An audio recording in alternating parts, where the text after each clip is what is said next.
Good afternoon. So the sun is entering into Gemini in a few hours, and Mercury is in Taurus, working with some Venusian energy still. And I am moving on to Mercury in my Healing with the Planets project. And so all three are really fitting. I want to talk about all of it for a minute. The sun is moving into Gemini. And this really will tie in at the end, and I'm going to come back to the sun. I want to talk about Mercury being in Taurus for a moment. And I really do encourage you, if you don't have your natal chart or know your chart, to get access to it, you can go to the Natal Basics. The link is in my bio. It's really important to understand your chart and where your natal placements are in relation to where the current transits are and how it's touching it for that period of time and what that really means for you. You really also want to know what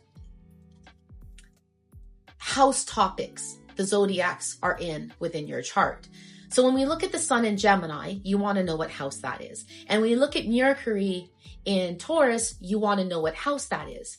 These two houses sit side by side, which means that they're in aversion. So right now, as the sun is now about to move into Gemini, we want to pay attention to the consciousness and awareness of the values that we've been working on about self, how we're communicating, how we are thinking, how we are speaking to ourselves, to other people.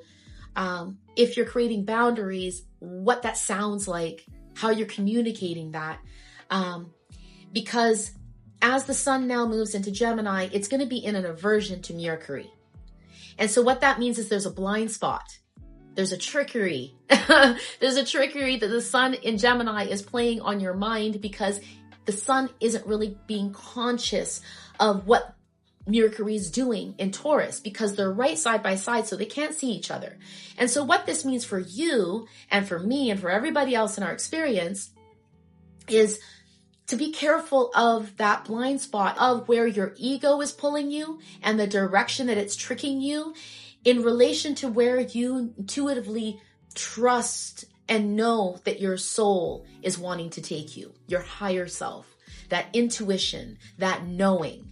I'm really excited to move forward with Mercury. I am not a Gemini, but I am a Virgo stellium. I have 4 planets in Virgo, very deep personal planets. And Mercury is just, I love it. It's at my heart. So I look forward to this next month with you in Healing with Mercury.